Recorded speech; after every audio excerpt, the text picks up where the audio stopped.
તો દર્શક મિત્રો, આજે આપણી સાથે માર્કેટના મહારથી ડીઆર ચોકસી ફિનસર્વના promoter and MD Devan Choksey આપણી સાથે જોડાયા છે. તો દેવેશ સર, સૌથી પહેલાં તો ગુડ આફ્ટરનૂન.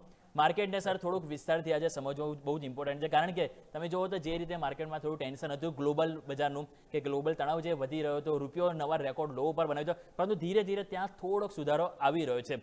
પરંતુ અહીંયા સૌથી પહેલાં સર મારો પ્રશ્ન એ જ છે રૂપિયાને લઈને, કારણ કે આરબીઆઈ તમે જુઓ તો સર એક પછી એક પ્રયત્નો તો પૂરેપૂરા કરી રહ્યું છે. તમે જુઓ તો આરબીઆઈ દ્વારા જે પ્રયત્ન કરવામાં આવી રહ્યો છે, જે રીતે સ્વેપ ઓપ્શનને લઈને, લિક્વિડિટી મેનેજમેન્ટને લઈને તેઓ રૂપિયાને જે સ્ટેબિલાઇઝ કરવાના પ્રયત્નો કરી રહ્યા છે.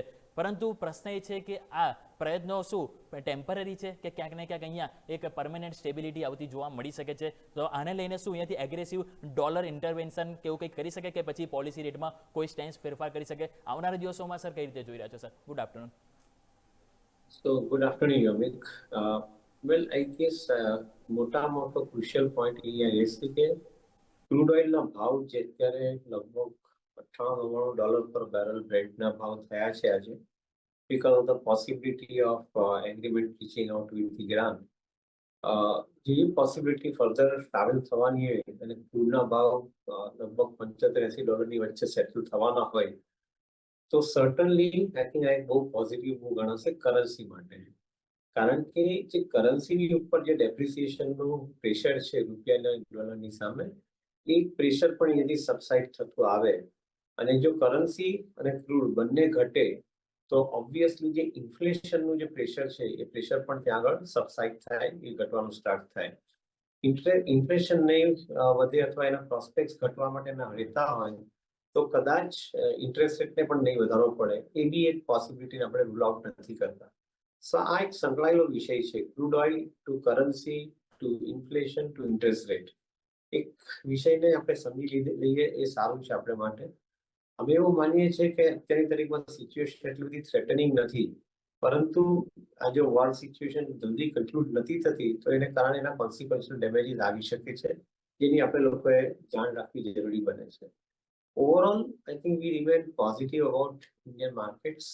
અને એવું એક ચોક્કસપણે કહી શકાય કે ઇન્ડિયાની ઇકોનોમીની અંદર એફડીઆઈના નવા પૈસા અને એફપીઆઈના નવા પૈસા સાયમલ્ટેનિયસલી આવવાના સ્ટાર્ટ થઈ શકે જો કરન્સી ડેપ્રિશિએટ થતી અટકે તો. અને જે મેં સમજાવ્યું પણ, જો ક્રૂડ ઓઇલના ભાવ કંટ્રોલમાં આવે, કરન્સી નહીં ડેપ્રિશિએટ થાય, તો કદાચ એફડીઆઈ અને એફપીઆઈના પૈસા બહુ મોટા આકારણે અહીંયા આવવાના સ્ટાર્ટ થઈને દેન માર્કેટની અંદર એક મોટી આગળ જતા તેજીની પણ એક સંભાવના રહે છે. So we calculate some of these aspects, એના બેસિસ પરથી આઈ થિંક વ્યૂ બિલ્ડ કરતા હોઈએ છીએ. સર આપણને બહુ સરસ રીતે સમજાવ્યું. સર તમે જેમ વાત કરી, મેઇન હાઇલાઇટેડ કરી ક્રૂડ ઓઇલ પ્રાઇસ, તો સર મારે થોડું ઇન્ફ્લેશન સાથે રિલેટ કરવું છે કે જે રીતે હાયર ક્રૂડ ઓઇલ પ્રાઇસ છે અને સાથે આપણને ખ્યાલ છે કે ઇન્ફ્લેશન વધવાની થોડી માર્કેટમાં જે સંભાવના જે વધી રહી છે, તો એના કારણે બેન્કિંગ સેક્ટર ઉપર મારે ખાસ કરીને વાત કરવી છે. શું એમાં કોઈ ઇમ્પેક્ટ આવી શકે છે આવનારા ક્વાર્ટરમાં? Specific loan growth, retail demand કે પછી એનપીએ સાયકલ્સમાં કોઈ અહીંયાથી સ્ટ્રેસ વધવાની સંભાવના સર તમે જોઈ રહ્યા છો? એઝ ઓફ નો થોડું સ્પેક્યુલેટિવ રહેશે, કારણ નથી દેખાતા હમણાં. કારણ કે ફોર્થ ક્વાર્ટરના વર્કિંગ તમે જુઓ બેંકોના, તો more or less non-performing assets I think have remained fairly under control, in fact improved, significantly improved compared to last year. તો એ સિચ્યુએશનમાં આપણે કોઈ એડવાન્સ નથી જોતા. At the same time corporate spending is increasing. નવા બ્રાઉનફિલ્ડ એક્સપાન્શન, ગ્રીનફિલ્ડ એક્સપેન્શન્સ, નવી industries, એ દરેક expansion activity કન્ટ્રીની અંદર ચાલુ છે. So that is resulting into the corporate સ્પેન્ડિંગને કારણે આઈ થિંક જે ઇન્ડસ્ટ્રીનું કન્ઝમ્પશન વધવું જોઈએ on B2B basis, that is also seen improving. At the same time જે કન્ઝ્યુમરની ડિમાન્ડ છે, રિટેલ કન્ઝ્યુમરની જે ડિમાન્ડ છે, એ રિયલ એસ્ટેટ હોય કે ઓટોમોબાઈલ હોય, ક્યાં પછી એફએમસીજી અથવા એફએમઈજી પ્રોડક્ટ્સ હોય, એ દરેક જગ્યાએ રિટેલ કન્ઝ્યુમરની ડિમાન્ડ ઇન્ટેક્ટ છે, એમાં બદલાવ નથી આવ્યો. અને ઇનફેક્ટ એ બહુ પોઝિટિવ સાઇન છે, એને કારણે industry is remaining also stable. So V believe that overall અત્યારની તારીખમાં ઇન્ફ્લેશનરી પ્રેશર અનડ્યુલી થઈ જાય એવું આપણે લોકોએ માનીને નહીં ચાલવું જોઈએ. ગવર્મેન્ટે કદાચ આ પરિસ્થિતિ ઘણી સારી રીતે મેનેજ કરી છે એવું આપણે કહી શકાય ચોક્કસપણે. તો કદાચ ઇન્ફ્લેશનનો હમણાં ટાઈમિંગ થ્રેટ નથી દેખાતો એટલો મોટો, અને at the same time interest રેટનો પણ થ્રેટ નથી દેખાતો, જે પહેલા આપણે આગળ વાત કરીએ પ્રમાણે. So we will remain little bit more watchful of course, but we feel કે opportunity is right for attracting lot of FDI investment. આજે જે યુરોપિયન કન્ટ્રીની પ્રાઇમ મિનિસ્ટર જે ટૂર કરી છે એમાંથી ચોક્કસપણે કહી શકાય કે નવા FDI ના ઇન્વેસ્ટમેન્ટ આવવાના સ્ટાર્ટ થાય અને જો નવા ઇન્વેસ્ટમેન્ટ FDI ના આવવાના ચાલુ થાય તો રૂપિયા પરનું જે પ્રેશર છે એ ઘટીને આવે, કારણ કે રૂપિયો ઘટે ક્યારે કે જ્યારે એનો આઉટફ્લો વધારે હોય ત્યારે, પણ જો નવા પૈસા આવવાના સ્ટાર્ટ થાય તો રૂપિયો કદાચ ઘટવાની જગ્યા ઓછી થઈ જશે. So we count this as a possibility. Of course જાણીએ છીએ કે એક ક્વાર્ટર બે ક્વાર્ટરમાં નહીં, પણ I think this is a directional call, structural possibility. એને માટે આપણે લોકોએ ઘણી સારી પોસિબિલિટીને આપણે આવનારા સમયમાં એક્સપિરિયન્સ કરશું, આવું અમારું માનવું છે. તો બહુ સરસ રીતે સર આપણે સમજાવ્યું. સર ક્રૂડ ઓઇલ સાથે મારે હજી પણ એક સેક્ટર મારો ખાસ કરીને વાત કરવી છે, પછી આપણે બીજા ટોપિક પર જઈએ. પરંતુ સર અહીંયા મારે કન્ઝમ્પશન થીમની પણ વાત કરવી છે, કારણ કે છેલ્લા આપણને ખ્યાલ છે કે માર્ચ મહિનાથી આજે ટેન્શન વધ્યું ક્રૂડ ઓઇલનું. માર્ચ એપ્રિલના ઓલમોસ્ટ હવે આપણે મે મહિનો પણ પતવા આવ્યો છે. અગર આપણે જે રીતે ટ્રમ્પ સાહેબ કહી રહ્યા છે કે બહુ જલ્દી તેઓ ડીલની નજીક છે, અગર જો ડીલ થઈ જાય છે સર, તો શું કન્ઝમ્પશન થીમ ધીરે ધીરે પાછું પાટા ઉપર આવી શકે? કારણ કે સ્વાભાવિક છે કે જે રીતે ઇન્ફ્લેશન વધવાની શક્યતાઓ છે અને ક્રૂડ ઓઇલ પ્રાઇસ વધારે રહેશે તો રો મટીરિયલ છે, ટ્રાન્સપોર્ટેશન કોસ્ટ છે, એ બધામાં વધારો થશે. તો એની ઇમ્પેક્ટ આપણે ઓટો થીમ છે, ઇલેક્ટ્રોનિક્સ છે, લાઇફસ્ટાઇલ પ્રોડક્ટ છે, શું એની ઉપર કંઈક સોલ્યુશન આવશે કે પછી થોડું ટેમ્પરરી એક બે ક્વાર્ટર અહીંયા થોડું કહેવાય ને કે સ્લો ડાઉન જોવા મળી શકે sir? I think rule out નહીં કરી શકાય કોઈ સ્લો ડાઉનની ઇમ્પેક્ટને. આપણે એને માઇન્ડફુલ રાખવી જોઈએ, કારણ કે બંને પણ કારણો વિપરીત થઈ શકે જો આ સોલ્યુશન જલ્દી નથી આવે તો.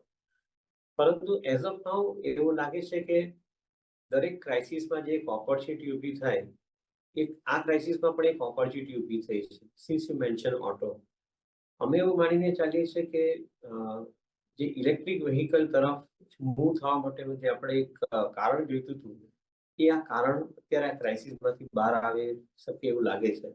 Both two wheeler as well as four wheeler બંનેની અંદર larger amount of demand is going to be intact, અને કદાચ more demand is coming up from the electric vehicle side. So જો એ પોઈન્ટ આપણે ધ્યાનમાં રાખીએ, અત્યારે લગભગ ઇલેક્ટ્રિક વ્હીકલનું કન્ઝમ્પશન 2% છે. ચાઇના જેવી કન્ટ્રીની અંદર ટુ વ્હીલરની અંદર ઇલેક્ટ્રિક વ્હીકલનું કન્ઝમ્પશન ઇઝ મોર દેન 50%. અને ફોર વ્હીલરની અંદર પણ I think today they are now started reaching two that number. Netherland જેવી કન્ટ્રીની અંદર લગભગ 95% ઇલેક્ટ્રિક વ્હીકલ્સ છે. So India is becoming a very favorite destination for global players to experience this kind of a transit. અહીંયાથી આગળ જ જવાનું છે, પાછળ નથી જવાનું. So we believe that અહીંયાથી consumption વધીને આવશે. Consumer is going to be spending money. Fortunately, અને ટેક્સના પૈસા જે બચાવ્યા છે એ પૈસા એક તરફ ઇન્વેસ્ટમેન્ટમાં લીધા છે અને બીજી તરફે કન્ઝમ્પશનમાં સ્પેન્ડ કરી રહ્યા છે. તો consumer is very smart. I think મને એવું લાગે છે કે અહીંયા આગળથી ડિમાન્ડ સ્લો ડાઉન થવાના ચાન્સીસ આપણે એમને કહી શકાય કે છે જ નહીં, પરંતુ એમ કહી શકાય કે ઘણા ઓછા છે. સો આપણે એ વસ્તુને જરાક થોડો વધારે ભાર આપવો પડશે, વધારે મહત્વ આપવું પડશે. તો બહુ સરસ રીતે સર આપણે સમજાવ્યું, જેને આપણે જરૂરથી ધ્યાન પર રાખવું જોઈએ. સર થોડુંક આઈટી સેક્ટરની વાત કરીએ, કારણ કે આઈટી સેક્ટર સર તમે જોઈએ તો આપણે છેલ્લા કેટલાય ટાઈમથી છેલ્લા ઘણા ક્વાર્ટર આપણે જોઈએ તો એક નેગેટિવ રિટર્ન્સ આપણને આપ્યું છે, અને ઘણા બધાના પોર્ટફોલિયોમાં એક આઈટી સેક્ટર છે કે જે એક બોજો બનીને આપણને બન્યો છે. પરંતુ સર હવે જે રીતે રૂપિયો આપણને ખ્યાલ છે કે કમજોર થયો છે, બી તરફ તમે જો યુએસ માર્કેટ પણ ઓલ ટાઈમ નવા રેકોર્ડ હાઈ બનાવી રહ્યા છે, તો શું આઈટી સ્ટોક્સમાં આપણે રીરેટિંગ પોસિબલ છે કે પછી હવે આવનારા ક્વાર્ટરમાં કોઈક કહેવાય ને ક્વાર્ટરલી રિઝલ્ટ્સમાં પણ એક સરપ્રાઇઝ મળે એવી કોઈ સંભાવના સર તમે જોઈ રહ્યા છો?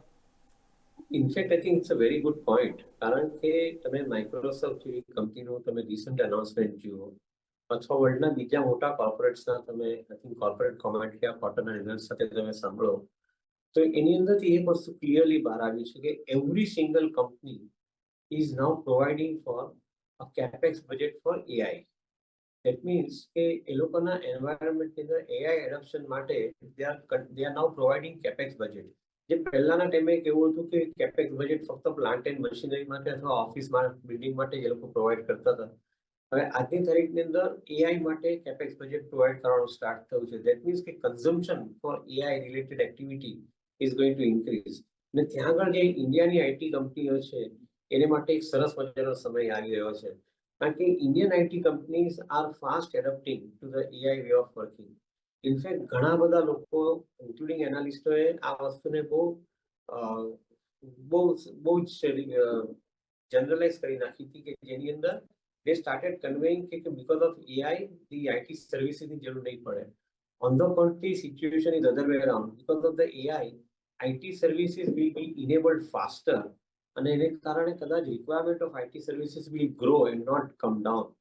તો આ અત્યારના જે કરંટ વેલ્યુએશન છે IT કંપનીઝના, those valuations are becoming very very important અને acceptable valuation કે જેમાં લગભગ 15 થી 20% યરલી ગ્રોથ સમાયેલો હોય એવા ભાવની અંદર આ સ્ટોક્સ મળી રહ્યા છે. So we feel that I think overall IT માટેનો ટાઈમ સારો છે. એઆઈ જે લોકો વિચારે છે તેના કરતા લોકોએ આગળ વિચારવું પડશે, કારણ કે currently people are getting excited with generative AI. Generative AI is generally helping the IT companies or enabling the IT companies to complete the user requirement process faster. એના પછી AI મોડલથી coding also becomes I think very fast. So એ time પણ જે IT કંપનીઓ છે બચી જાય છે, પણ સૌથી મોટો ટાઈમ જે જોઈએ પ્રોડક્શન એન્વાયરમેન્ટમાં એપ્લિકેશનને લઈ જવાનો, એ ટાઈમ આઈટી કંપનીનો બચવાને કારણે they are in a much better position to demand the price from their customer. So we feel that I think IT companies માટેનો ટાઈમ relatively better થાય એવી પૂરેપૂરી સંભાવના છે, and that is where we have to I think buy some of the good quality stocks in the portfolios.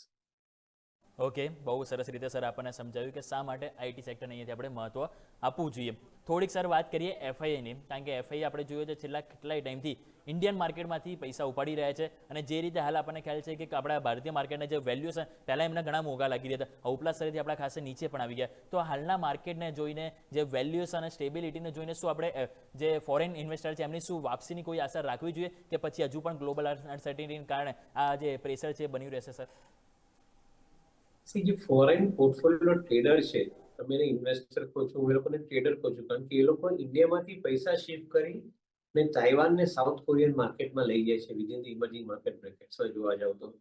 અને largely south કોરિયાને Taiwan એટલા માટે લઈ જાય છે કે ત્યાં આગળ અમુક ઇન્ડસ્ટ્રી, એઆઈ ઇન્ડસ્ટ્રી અથવા semiconductor industry, they are matured, તો ત્યાં પૈસા લોકોને સહેલું પડે છે. અને that is wear I think the shift of money is taking place. ઇન્ડિયાની અંદર કમ્પેરેટિવ નવી જનરેશનની ઇન્ડસ્ટ્રી હજુ આજની તારીખની અંદર ઓછી છે. We are still building data centers, we are still starting with OSAT facility of semiconductors. આપણે માટે હજુ સમય એક સ્ટેપ પરથી આગળ વધી રહ્યો છે. અત્યારે આપણે લોકો રિન્યુએબલ એનર્જી પર ફોકસ કરી રહ્યા છે, સ્ટોરેજ પર ફોકસ કરી રહ્યા છે. So India is basically offering a different kind of an opportunity. અને કદાચ એને કારણે એ લોકો પૈસા જ્યાં આગળ વધારે ફાસ્ટ મૂવ થાય એના માટે એ લોકો પૈસા ત્યાં શિફ્ટ કરી રહ્યા છે. So that is a trading kind of an environment in which they are shifting money. હવે જો ઇન્ડિયામાં પૈસા પાછા લાવવા હોય તો મેં કીધું એ પ્રમાણે રૂપિયો જો ડેપ્રિશિએટ થતો નહીં દેખાય તો બહુ મોટા પૈસા ઇન્ડિયામાં આવી શકે. અને જેવા એફડીઆઈના પૈસા ઇન્ડિયામાં આવવાના ચાલુ થાય, which is a very good possibility because of the European union સાથે આપણા જે એફટીઆઈના કરાર થયા છે, એને કારણે નવા પૈસા ઇન્ડિયામાં એફડીઆઈ થકી બહુ મોટા આવી શકે.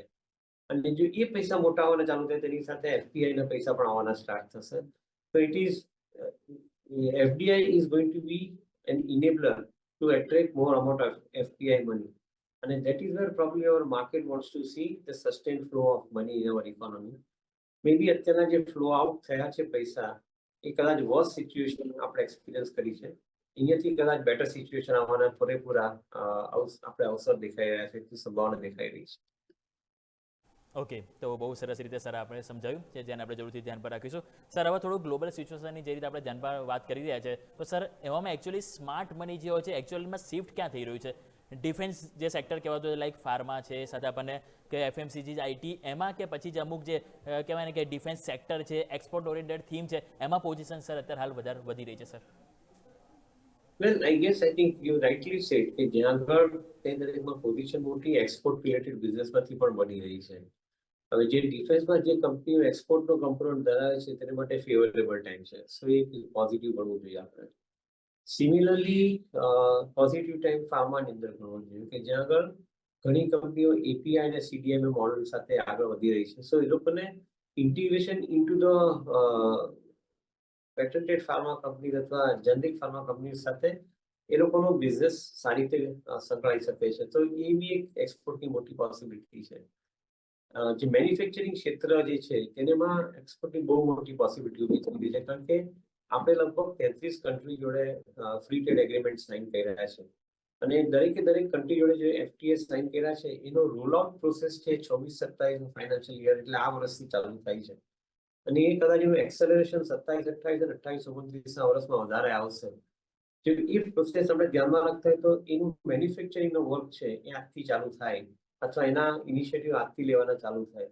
So we consider that this is a fantastic opportunity. On the contrary, we believe that આ બધા જે ફોરવર્ડ લુકિંગ મૂવ જે છે એને કારણે આજની તારીખના ઇન્ડસ્ટ્રી સ્ટેબિલાઇઝ થઈ જાય અને કદાચ ઇન્વેસ્ટમેન્ટ કરવાનો સારામાં સારો ઓપોર્ચ્યુનિટી આપે. ઇવન તો some companies are little bit expensive to traded because ઇન્ડિયાની અંદર લિક્વિડિટીનો પ્રોબ્લેમ છે. Majority of the free float is not available due to the money getting or holding getting parked with the promoters and the institutions. So that is where we believe that I think I have મોટી opportunity ઊભી થવી જોઈએ in some of these sectors. Okay, તો જેમ સરે કીધું એ જરૂરથી આપણે ધ્યાન પર રાખવું જોઈએ. સર થોડુંક આપણે હવે એસેટ એલોકેશનની જો વાત કરું તો આપણને ખ્યાલ છે કે જે રીતે એક બાજુ ગોલ્ડ પણ છે સતત વધારો કરી રહ્યો છે, બીજી તરફ આપણને ખ્યાલ છે કે ડોલર ઇન્ડેક્સ પણ વધી રહ્યો છે, તો આ એક રિસ્ક ઓફ સેન્ટિમેન્ટ દર્શાવે છે. તો સર આવા ટાઈમે જે પણ ઇન્ડિયન જે ઇન્વેસ્ટર્સ હોય છે, ખાસ કરીને રિટેલ ઇન્વેસ્ટર્સ કે જે પ્યોર 100% એમનું ઇન્વેસ્ટમેન્ટ જે ઇક્વિટીમાં કરતું હોય છે, તો શું એમને પોતાના એલોકેશનમાં થોડું ચેન્જીસ કરવા જોઈએ sir? I think retail investor SIP થકી લગભગ ઓલરેડી 32-33 હજાર કરોડ રૂપિયા મંથના કન્ટ્રીબ્યુટ કરી રહ્યો છે અને SIP નો કમ્પોનન્ટ જેમ જેમ વધતો જાય because of the increase in the salary or earnings, તો મારું એવું માનવું છે કે retail investor will be more favourably placed in time to come. કારણ કે લગભગ 10 વર્ષનું પ્લાનિંગ કરો અને જો SIP રૂટ તમારો ચાલુ રહે તો કદાચ કમ્પાઉન્ડિંગ તમને 20% આસપાસ મળી શકે ઇન ગુડ ક્વોલિટી ફંડ્સ. અને જો 20% આસપાસનું કમ્પાઉન્ડિંગ તમે અચીવ કરતા હો તો you are doubling your capital every 4.5 years. તો લગભગ 10 વર્ષના પીરિયડની અંદર we are talking about growing the size of the capital between 3.5 to 4 times. So we feel extremely confident કે અહીંયા આગળ એક પોસિબિલિટી જે છે એ પોસિબિલિટી એ છે કે રિટેલ ઇન્વેસ્ટરના પૈસા પ્રોડક્ટ લાઈક મ્યુચ્યુઅલ ફંડમાં કન્ટિન્યુડ રહેશે. One of the main reason is કે રિટેલ ઇન્વેસ્ટર પાસે ટેક્સના પૈસા બચે છે. એને જે 12 લાખ રૂપિયા સુધી ઇન્કમ ટેક્સની આવકમાંથી એને ટેક્સ બચે છે અને જીએસટીની અંદર જે ઘટાડો કર્યો એને કારણે પૈસા જે આપણા બચે છે, that money is now getting systematically transferred into the investment assets through SIP route, etc. So we feel that retail investor is going to be better off with the investment that he is doing on a regular basis.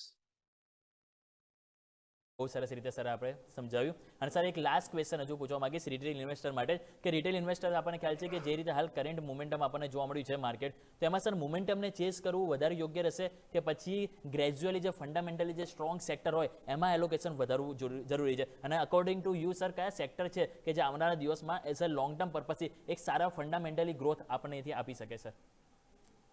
So I think અમે હંમેશા એવું માનીએ છીએ કે short ટર્મની અંદર momentum is a winner but long ટર્મની અંદર compounder is a winner. Which means કે મેં હમણાં જે સમજાવ્યું કે તમે સિસ્ટમેટિકલી ઇન્વેસ્ટ કરીને કરતા હો તો તમે લગભગ 10 વર્ષમાં 20%નું કેગર રિટર્ન અચીવ કરી શકો છો because of the compounding effect of the investment. Any compounding effect of investment તમને રિયલાઇઝ થવાની ચાલુ થાય 3 વર્ષ પછી, પણ એ જે રિયલાઇઝ થાય ત્યારે એક્સપોનેન્શિયલી આગળ વધવાની ચાલુ થાય. 10મે વર્ષે તમને લગભગ 20%ની આસપાસનું કમ્પાઉન્ડેડ રિટર્ન આપી શકે સમ ઓફ ધ સ્કીમ્સની અંદર, એ પોસિબિલિટી છે. જ્યારે મોમેન્ટમ ઇન્વેસ્ટમેન્ટની અંદર તમને શોર્ટ ટર્મની અંદર માર્કેટ એકદમ તમને ફેવરેબલ લાગે, કોઈ કંપનીના ભાવ 10%, 20% શોર્ટ ટર્મમાં વધી જાય 6 મહિના, 12 મહિના અથવા 3 મહિના, 6 મહિનામાં, તો એ તમને કદાચ રિવોર્ડિંગ લાગે, પણ that is not a reality. The reality is that I think every business passes through a cycle including the stock market. જ્યારે નીચેની સાયકલમાં હોય એ બિઝનેસીસ અથવા એ ઇન્વેસ્ટમેન્ટ, તે ટાઈમે તમારી પાસે પૈસા નથી વધતા, વેરેઝ એસઆઈપી રૂટથી ઇન્વેસ્ટમેન્ટ કરેલું હોય તે પૈસાનું કમ્પાઉન્ડિંગ રિટર્ન તમને બેટર મળે છે. સો વી ઓલવેઝ ફીલ કે in the long run the benefit goes to the investors who are systematically investing as against momentum investing. જી બિલકુલ દેવેન સર, ખૂબ ખૂબ આભાર આપનો અમારી સાથે જોડાવા બદલ કે આપ સમય ફાળવીને અમારી સાથે જોડાયા અને આજે મહત્વની માહિતી આપી જેથી કરીને આપણે જે વ્યુઅર્સ છે એમને જે હાલ જે ગ્લોબલની જે પરિસ્થિતિ છે જેથી કરીને એમને વ્યૂ થોડોક અહીંયાથી ક્લિયર થાય. Thank you so much sir. Thank you. So દર્શક મિત્રો, આપણે જેમ વાત કર્યું દેવેન સર સાથે કે કઈ રીતે જે રૂપિયાનું જે તમે જો રેકોર્ડ લો બન્યા બાદ સુધારો થયો છે, આરબીઆઈ જે રીતે સપોર્ટ આપી રહી છે અને એક બાજુ તમે જો સેક્ટરમાં પણ આપણે કઈ રીતે એલોકેશન કરવું, ક્યાં ફોકસ કરવું, જેને આપણે વિસ્તારથી સમજવાનો પ્રયત્ન કર્યો હતો. તો આવો દર્શક મિત્રો હવે જઈએ કે જે રીતે આ માર્કેટમાં મોમેન્ટમ જોવા મળી રહ્યું છે તે રીતે આપણે ખાસ કરી વાત કરી, પરંતુ હવે જે માર્કેટના મહારથીમાં આજે આપણે ખાસ કરીને વાત જાણવાનો પ્રયત્ન કર્યો કે જે રીતે આપણે તમે જો સેક્ટર સ્પેસિફિક આવા ટાઈમે બહુ કન્ફ્યુઝન થતું હોય કે ક્યાં આપણે અહીંથી રોકાણ કરવું જોઈએ.